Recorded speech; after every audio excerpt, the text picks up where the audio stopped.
सबसे पहले NCERT exemplar देख लेते हैं फटाफट से। और ये कुछ एनसीईआरटी एग्जाम्पलर हैं, किस तरह के क्वेश्चन आते हैं इसमें। ये देखिए, इन्होंने कहा है कौन सी कंडीशन है वो फेवर करती है सॉलिड्स को। तो आप जानते हैं लो टेम्परेचर, लो थर्मल एनर्जी हमने अभी देखा ना, तो लो टेम्परेचर सॉलिड स्टेट को फेवर करता है ना। टेम्परेचर बढ़ा देंगे तो बेचारा मेल्ट हो जाएगा, इसलिए लो टेम्परेचर।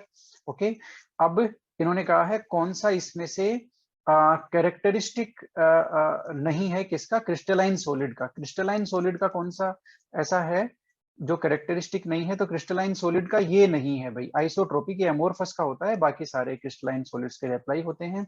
मैंने आपको कहा था, ट्रिक बताई थी मैंने, एमोर्फस सॉलिड इन्होंने पूछा है कौन सा है। ट्रिक मैंने बताई थी, ग्लास होना चाहिए, पॉलीमर होना चाहिए, है ना। तो ये सारे, और प्लास्टिक होना चाहिए, रबर होना चाहिए, ये सब एमोर्फस है, बाकी सब क्रिस्टलाइन है। तो क्वार्ट्ज ग्लास लिखा हुआ है, ये आपका एमोर्फस है, उसके अलावा बाकी सब क्रिस्टलाइन है। ठीक है, तो इस तरह के इसमें से क्वेश्चन पूछते हैं। इसके अलावा आपको ये भी पूछा जा सकता है, ये बड़ा इंपॉर्टेंट क्वेश्चन है 5th नंबर। इन्होंने कहा है विच of the following is true about value of yes refractive index की क्वार्ट्ज ग्लास के लिए वैल्यू के बारे में क्या सही है। तो भाई क्वार्ट्ज ग्लास तो एमोर्फस है ना, क्रिस्टलीय है। और एमोर्फस तो आप जानते ही हैं रिफ्रैक्ट आइसोट्रोपिक होते हैं, यानी कि जो फिजिकल प्रॉपर्टीज की वैल्यू सारी डायरेक्शंस में सेम आती है ना। तो सेम इन ऑल डायरेक्शन, ये हो गया, ये सही है। ठीक है, इसके अलावा कुछ क्वेश्चंस और हैं।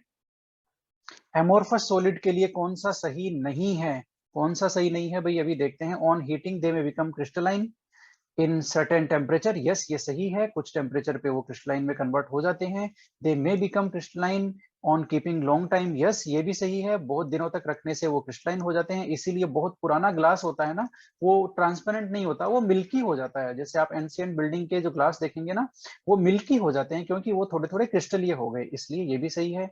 एमोर्फस सॉलिड को मोल्ड कर सकते हैं और दूसरी शेप दे सकते हैं, यस ये दे सकते हैं प्लास्टिक के केस में।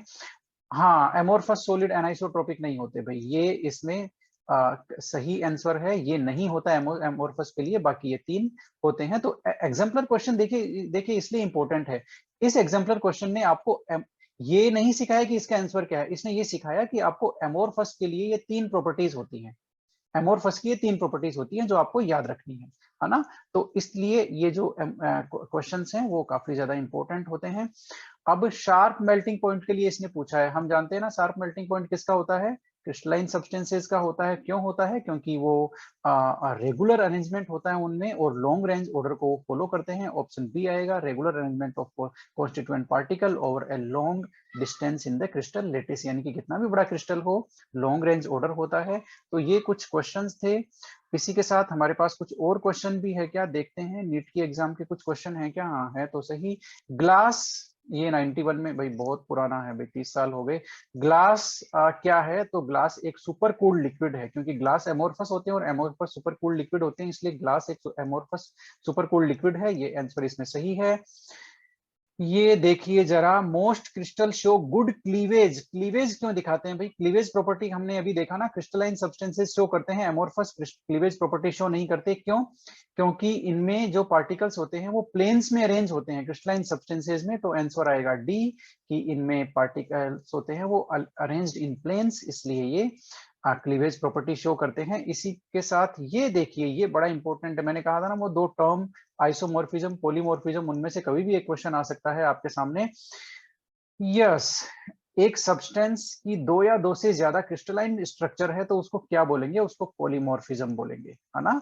तो ये था आज के लिए इतना ही, लेकिन इससे पहले मैं आपको एक इन टेक्स्ट क्वेश्चन कुछ है वो मैं आपको बताऊंगा कि वो आप जरूर सोल्व कीजिए। 1.3 इसमें आप देख लीजिएगा, इसमें एमोर्फस और क्रिस्टलाइन सॉलिड का को क्लासिफाई करवाया है। आप ध्यान रखिए, जितने भी पॉलीमर हैं सारे पॉलीमर एमोर्फस है, जैसे पॉलीयूरिथेन एमोर्फस, है ना। आपका टेफ्लॉन, टेफ्लॉन जानते हो ना आप लोग, प्रेस और नॉन स्टिक जो कुकवेयर आते हैं आपके, उनमें, तो ये भी एमोर्फस। आपका सेलोफेन प्लास्टिक होता है, एमोर्फस। आपका पॉलीविनाइल क्लोराइड है, पीवीसी, एमोर्फस। तो जितने भी पॉलीमर हैं वो सारे एमोर्फस। आपका फाइबर ग्लास है, ग्लास आ गया ना, ग्लास शब्द आते ही आपका ये एमोर्फस हो गया। इसके अलावा जितने भी बचे हैं वो सारे क्रिस्टलीय हैं। तो आपको वही ट्रिक ध्यान रखनी है, सारे प्लास्टिक, ग्लास जहां पर आ गया, रबर आ गया या फिर पॉलीमर आ गया, वो सारे एमोर्फस हैं, बाकी सब आपको क्रिस्टलीय मानना है, ठीक है। ये 1.5 ये इंपॉर्टेंट है, इसने कहा है refractive index of a solid is observe to have same value in all direction. ये कहा है कि रिफ्रैक्टिव इंडेक्स की वैल्यू सारी डायरेक्शन में सेम आई है ना, तो उसकी नेचर बताओ बोल करके, सारी डायरेक्शन में सेम आई है तो वो आइसोट्रोपिक हो गया। और आइसोट्रोपिक कौन होते हैं भाई, एमोर्फस होते हैं। तो इस वीडियो में इतना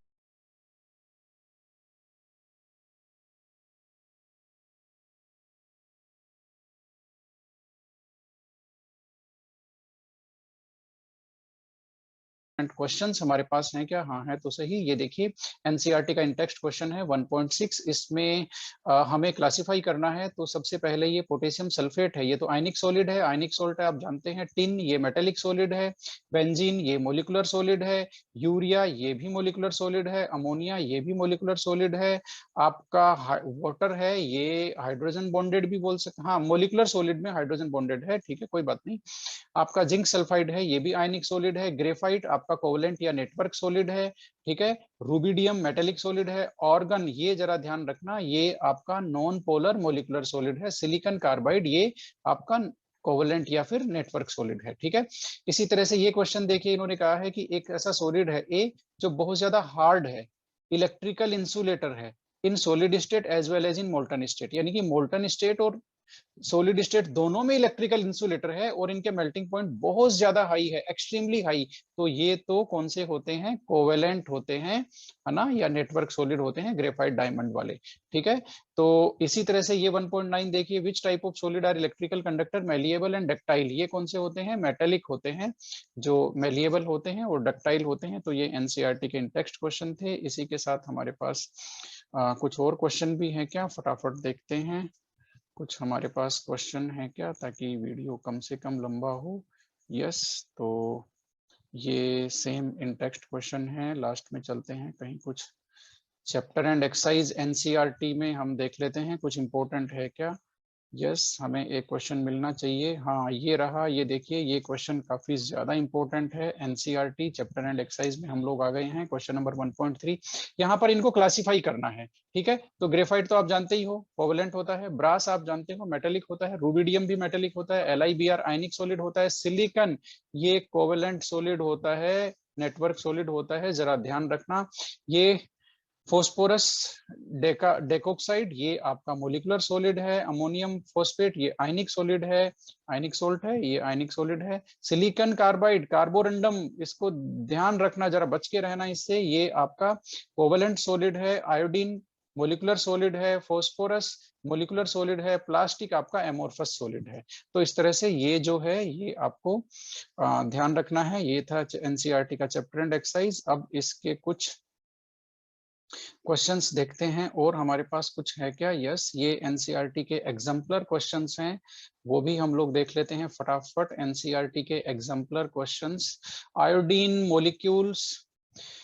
यस, आयोडीन मॉलिक्यूल्स के बीच में अट्रैक्शन फोर्स पूछा है इसने। तो आयोडीन मॉलिक्यूल हम लोग जानते हैं मोलिकुलर सॉलिड होते हैं, और मोलिकुलर सॉलिड में कौन सा अट्रैक्शन फोर्स होता है, लंदन फोर्स होता है। तो ये यहाँ पर ए ऑप्शन सही है। विच of the following is network solid, network solid कौन सा है आप जानते हैं, SO2 नहीं है, I2 भी नहीं है, डायमंड एक नेटवर्क सॉलिड है, diamond, graphite, aluminium nitride, boron nitride, silicon, silicon carbide, ये सब इसके एग्जाम्पल है। विच of the following is not an electrical conductor, जो इलेक्ट्रिकल कंडक्टर नहीं है वो कौन से हैं। देखिए मैग्नीशियम ये तो होता है इलेक्ट्रिकल कंडक्टर, आयोडीन आपका नहीं है, मोलिकुलर सॉलिड है, ये भी मोलिकुलर सॉलिड है, ये इंसुलेटर हैं दोनों के दोनों, लेकिन हाँ ये इंसुलेटर है। तो ऑप्शन आपका यहाँ पर थर्ड सही है।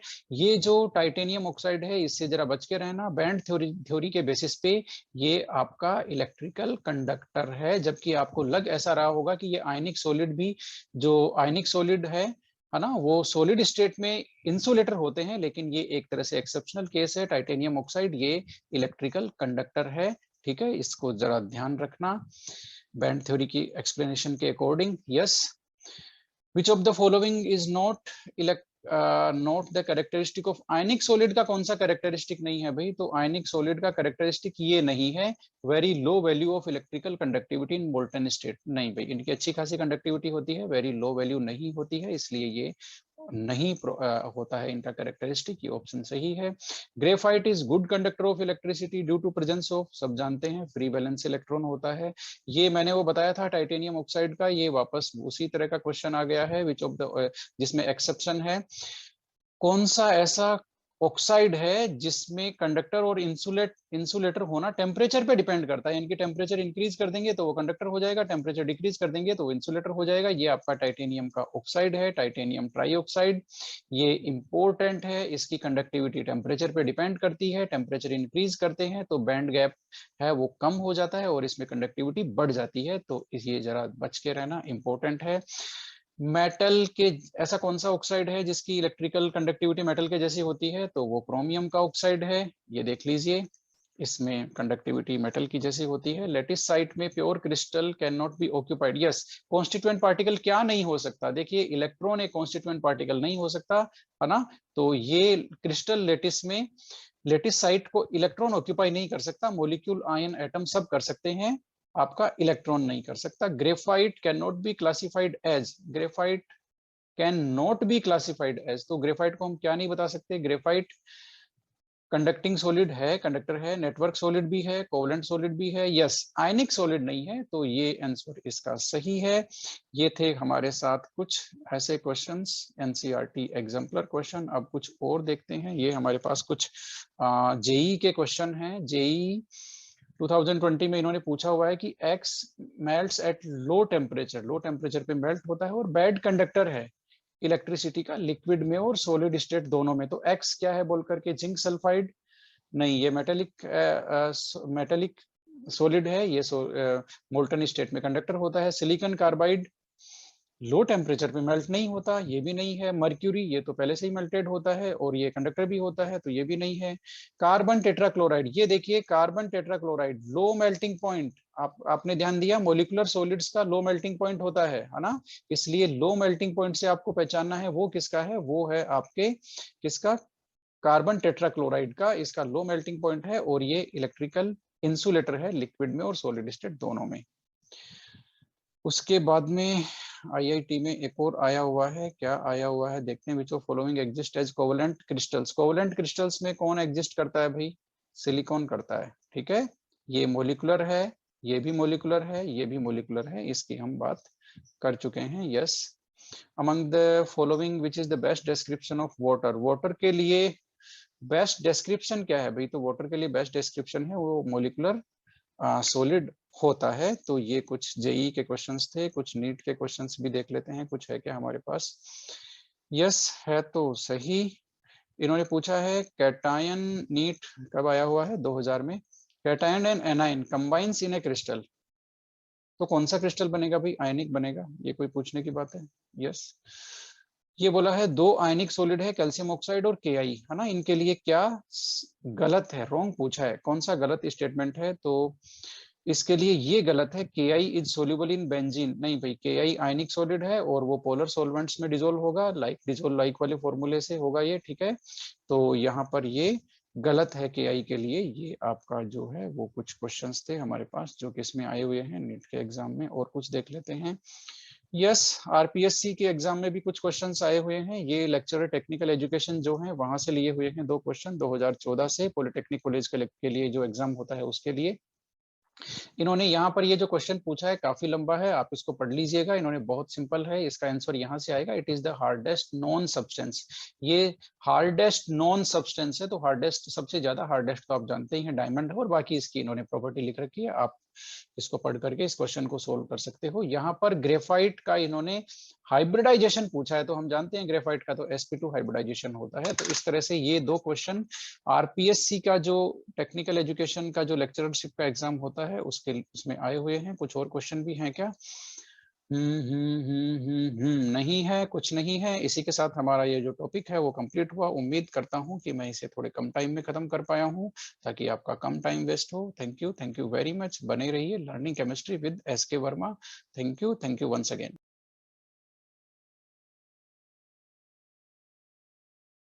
आ गए हैं कहाँ पर, फटाफट क्वेश्चंस लेते हैं कुछ। क्वेश्चंस हमारे पास कुछ ना कुछ होने चाहिए। यस, ये आरपीएससी की एग्जाम में आए हुए क्वेश्चन हैं, आपके सामने सेकंड ग्रेड 2011 में आया हुआ क्वेश्चन है। इसमें एफसीसी में कुल कितने परमाणु होते हैं ये पूछा हुआ है। तो आपको ट्रिक याद है बीएसएफ, ये मैंने सही नहीं लिखा, आपको ट्रिक याद है बीएसएफ 214। तो फेस सेंटर्ड में कितने हो गए? 4। तो इसका आंसर हो गया ये। उसके बाद में है आपका क्वेश्चन, इस टॉपिक का कौन सा क्वेश्चन है ये देखिए, ये रहा, ये कॉलेज लेक्चरर 2016 में आया हुआ है। इसमें साफ पूछा है कि ये डायमेंशन है तो यूनिट सेल तो आपका क्रिस्टल सिस्टम कौन सा है, ठीक है। तो इन्होंने जो डायमेंशन दिया है वो देखिए ये दिया है ए, मतलब यहाँ पर सिंगल क्रॉस लगा हुआ है और यहाँ पर एक भी नहीं है, यानी कि ये तीनों इक्वल है, यानी कि ये कौन सा है देखिए CTO, ठीक है। तो आपका इसमें कोई भी क्रॉस नहीं होता, A = B = C होता है, इसमें आपका एक क्रॉस होता है, A = B = C होता है और ये इक्वल होता है, यानी कि ये टेट्रागोनल है। यस, ये टेट्रागोनल है, ठीक है। उसके बाद में कौन सा क्वेश्चन आया हुआ है? ब्रेविस लेटिस पूछा हुआ है। देखिए कॉलेज लेक्चर 2016 में ब्रेविस लेटिस कितने होते हैं? 14 होते हैं भाई, सबको पता है। यस, फिर वापस वही फेस सेंटर्ड में कितने पार्टिकल होते हैं पूछ लिया, बीएसएफ 214 4। उसके बाद में और कुछ है क्या? यस, वापस फिर अब यहाँ पर एक पूछा है वापस वही face centred cubic unit cell में कितने होते हैं? 4। ये देखिए ये क्वेश्चन कॉलेज लेक्चर 2020 में भी आ गया, कितनी बार आ गया सेम क्वेश्चन। कॉलेज लेक्चरर 2020 में वापस टेट्रागोनल का इन्होंने पूछ लिया, टेट्रागोनल में कौन से होते हैं बोल करके, टेट्रागोनल में CTO, यानी कि सेकंड नंबर, यानी कि ये एक क्रॉस और ये तीनों इक्वल, इसका मतलब एक, ये टेट्रागोनल है आपका। तो इस तरह से आपने देखा कि ये क्वेश्चन आरपीएससी के क्वेश्चंस थे और काफी इजी थे। आरपीएससी के क्वेश्चन के बाद में हम लोग कहाँ पर आ गए हैं? कुछ हमारे पास नीट के क्वेश्चन हैं।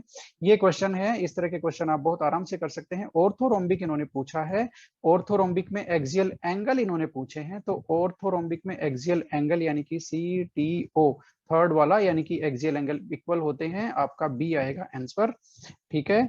अब नंबर ऑफ यूनिट सेल यहाँ पर डायमंड में पूछ लिया। देखिए मैंने कहा था ना डायमंड वाला एक्सेप्शन हमेशा परेशान करता है, उसमें 8 पार्टिकल होते हैं, है ना, बच के रहना। और ये जो हेक्सागोनल में 6 होते हैं, ये ध्यान रखना। फिर वापस ये बड़ा ही अच्छा क्वेश्चन है, face centred cubic unit cell में यूनिट सेल कितने से शेयर हो रही है? तो भाई फेस सेंटर्ड हो या कोई भी क्यूबिक हो, क्यूबिक होने से क्यूबिक में, क्यूब में देखो कितने फेसेस होते हैं? 6 फेस होते हैं। तो एक क्यूब के चारों तरफ यूनिट सेल कहाँ कहाँ जुड़ सकती है? उन 6 फेसेस पे जुड़ सकती है, ठीक है। तो कुल मिलाकर के एक क्यूब के चारों तरफ 6 यूनिट सेल हो सकती है, क्योंकि उसमें 6 ही फलक होते हैं, ओके। तो इसलिए एक cubic face centred cubic unit cell किससे शेयर होती है? 6 यूनिट सेल से शेयर होती है। ये बहुत सिंपल है, कोई ज्यादा खास नहीं है, ठीक है। और इसके बाद में वापस ये इन्होंने क्या पूछा है फिर, एफसीसी क्रिस्टल में हाउ मेनी एटम्स? 4 होते हैं भाई, कोई बात नहीं है। मोनो एटॉमिक सब्सटेंस, इसमें भी 4 होते हैं, ये भी पूछा हुआ है। तो ये थे हमारे क्वेश्चन किसके, नीट के कुछ क्वेश्चन। और देखते हैं हमारे पास क्या है, कुछ जेई के क्वेश्चन हैं क्या? ये किसके हैं? जेई के क्वेश्चन हैं, ये भी देख लेते हैं फटाफट। तो इसमें सबसे पहले यहाँ पर देखते हैं, which primitive unit cell has unequal edges as length?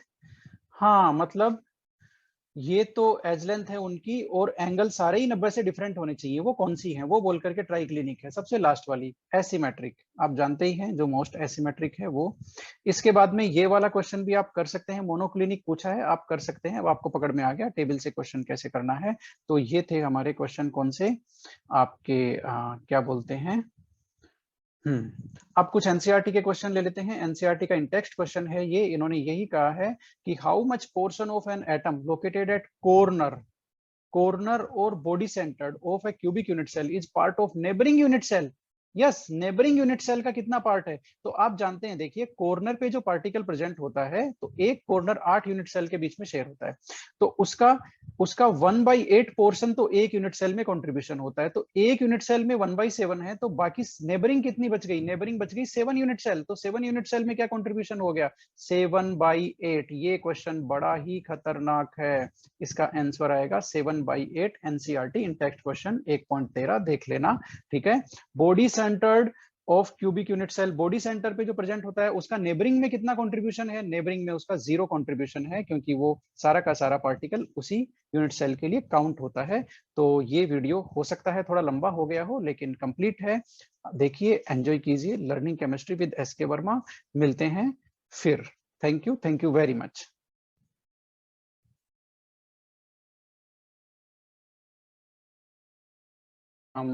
हमारे पास काफी कुछ है, ये आप जानते हैं, हम हर वीडियो में कुछ क्वेश्चंस हम लोग डिस्कस करते हैं।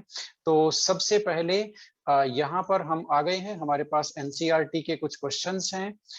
We have some questions, NCERT के कुछ क्वेश्चंस हैं हमारे पास। सबसे पहले ये देख लेते हैं, what is 2 dimensional coordination number of A molecule in square close pack layer. अच्छा, स्क्वायर क्लोज पैकिंग है, 2D में है, कोऑर्डिनेशन नंबर बताना है भाई, 4 होता है स्क्वायर क्लोज पैकिंग में, तो ठीक है। A coordination compound hexagonal close pack layer. अच्छा, a compound forms HCP. HCP arrangement एक compound का. What is the total number of void in 0.5 mole of it? How many of these tetrahedral void? ये लो भाई, बहुत ही dangerous यहाँ पर सवाल आ गया है कि आपका इन्होंने कहा कि HCP एक सॉलिड की स्ट्रक्चर है और उसका हमारे पास उसमें जो वॉइड है, टोटल वॉइड कितने हैं, 0.5 मोल, ठीक है। अब उनमें से नहीं, 0.5 मोल में कितने वॉइड हैं, तो हमें नंबर ऑफ वॉइड निकालना है, ठीक है। और उनमें से टीवी कितने हैं, टेट्राहेड्रल वॉइड कितने, ये निकालना है। तो हमारे पास है 0.5 मोल, ठीक है। 0.5 मोल का मतलब हो गया आधा मोल। आधा मोल में कितने पार्टिकल होते हैं, 3.11 इंटू 10⁻23 पार्टिकल। अब हमारा मेगा कॉन्सेप्ट, इंपोर्टेंट कॉन्सेप्ट यहाँ पर काम आएगा। कॉन्सेप्ट ये कह रहा है कि जितने पार्टिकल होते हैं, है ना, यदि n पार्टिकल हैं तो ओवी कितने होंगे, n ही होंगे ओवी, और आपके टीवी कितने होंगे, टेट्राहेड्रल वॉइड कितने होंगे, वो होंगे 2n। बात समझ में आई ना, ये कॉन्सेप्ट हमने अभी किया था, इससे ये आंसर आएगा।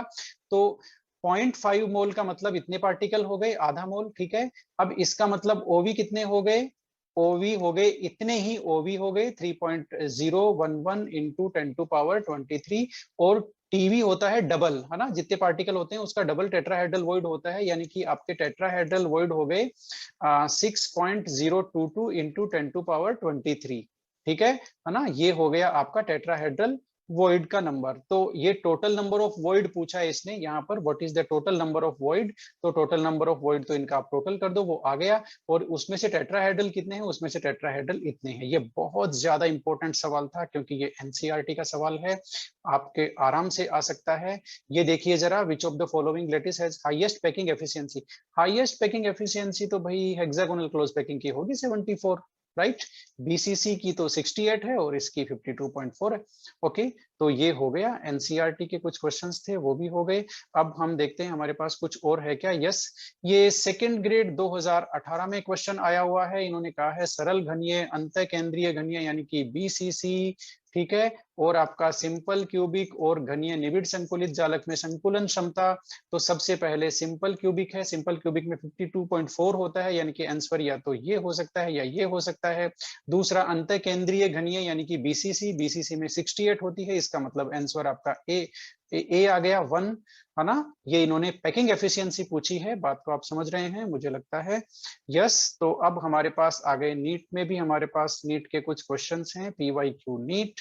ओके, सॉलिड स्टेट का देखते हैं क्या क्या क्वेश्चन है। इसको थोड़ा सा जूम करना पड़ेगा, वीडियो लंबा हो जाए तो कोई बात नहीं, आप बने रहिएगा, काफी इंटरेस्टिंग है। यस, 10th क्वेश्चन है। 10th क्वेश्चन ये कह रहा है कि Zn कन्वर्ट हो गया melted state to its solid state, और Zn की HCP स्ट्रक्चर है। कौन सी स्ट्रक्चर है, HCP स्ट्रक्चर है Zn की, ठीक है। तो इसका नंबर ऑफ नियरेस्ट एटम यानी कि कोऑर्डिनेशन नंबर HCP में कितना होता है, 12 होता है, सोचने की जरूरत भी नहीं है। यस, तो इतना हो गया। नीट में कुछ और सवाल भी है क्या, अभी देखते हैं, कुछ तो मिलना चाहिए हमें। चलिए ये देख लेते हैं, ये काफी इंटरेस्टिंग है। इसने ये कहा है कि LIAG क्यूबिक लेटिस बनाता है, ठीक है, जिसमें कोऑर्डिनेशन नंबर आ रहा है 8, है ना। तो वो कौन सा टाइप हो गया, तो कोऑर्डिनेशन नंबर 8 बॉडी सेंटर्ड होता है, तो ये बॉडी सेंटर्ड आएगा।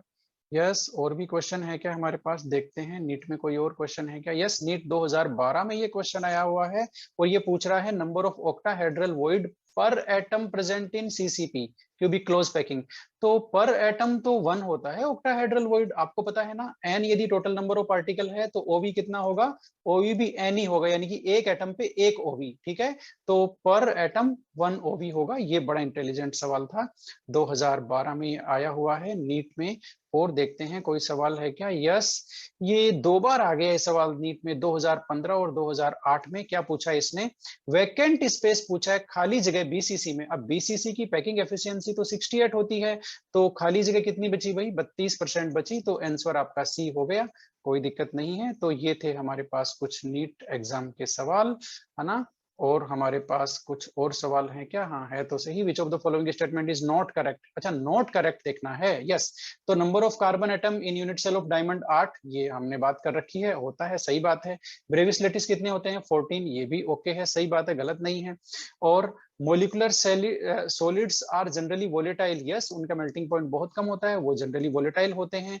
तो ये जो सी है ये गलत है, यानी कि आंसर यही है, ठीक है। अब गलत क्या है वो देख लेते हैं। Fraction of total volume occupied by the atoms in primitive cell, primitive यानी कि सिंपल क्यूबिक में 0.48 होता है क्या, नहीं 0.48 नहीं होता, वो फ्रैक्शन होता है 0.52, राइट, 0.524 यानी कि 52.4%। तो ये यहाँ पर सही उत्तर है, यानी कि ये गलत स्टेटमेंट है, इसलिए उत्तर हो गया सही। तो इसी के साथ हम लोग चलते हैं, हमारे पास जेई के भी कुछ क्वेश्चन हैं क्या, देख लेते हैं, है ना। वीडियो लंबा हो जाए तो कोई बात नहीं, आप बने रहिएगा, काफी इंटरेस्टिंग क्वेश्चन हम लोग ले रहे हैं, ठीक है। यस, जेई में कुछ हमें मिला क्या, मिल तो गया, total number of octahedral void पर एटम प्रेजेंट इन, ये तो वही बात हो गई, वो जो नीट वाला है क्वेश्चन वही रिपीट हो गया यहाँ पर जेई 2014 में। कोई बात नहीं, हमें क्या है ना, रिपीट होने से अच्छा ही है हमारे लिए। तो ये एक देखिए 30 नंबर ऑफ क्वेश्चन है, थोड़ा सा जूम कर लेते हैं, आपको अच्छी तरह से दिख पाएगा। ये देखिए स्टेटमेंट कौन सा, इनकरेक्ट स्टेटमेंट को पहचानना है, अभी पहचान लेते हैं, 2 मिनट लगेगी। बीसीसी में पैकिंग, कोऑर्डिनेशन नंबर बीसीसी में 8 है, ओके, सही स्टेटमेंट है। कोऑर्डिनेशन नंबर एचसीपी में 12 है, सही स्टेटमेंट है।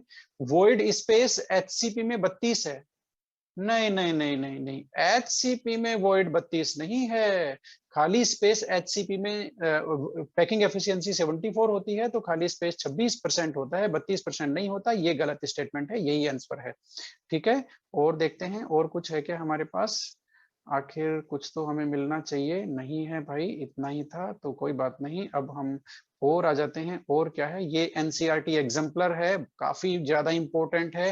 Total number of tetrahedral voids in face centred, बताओ भाई, फेस सेंटर्ड में total number of tetrahedral void कितने हैं, ये बहुत ज्यादा इंपॉर्टेंट क्वेश्चन है। देखिए आपको पता है, बार बार मैं वही बताऊंगा आपको, एन नंबर ऑफ पार्टिकल होते हैं तो ओवी कितने होते हैं, ओवी एन ही होते हैं, यानी कि उतने ही ओवी होते हैं। लेकिन टीवी कितने होते हैं, टीवी होते हैं 2n, यानी कि उनसे डबल। अब इसने फेस सेंटर्ड की बात की है, फेस सेंटर्ड में आपको पता है बीएसएफ 214, तो बीएसएफ 214 फेस सेंटर्ड में 4 पार्टिकल होते हैं, इसका मतलब 4 इसमें ओवी हो गए और 8 इसमें टीवी हो गए, बात समझ में आ रही है ना। टीवी टेट्राहेड्रल वॉइड डबल होते हैं, इसलिए आंसर आ गया सेकंड, 8 इसमें टेट्राहेड्रल वॉइड होंगे, ठीक है।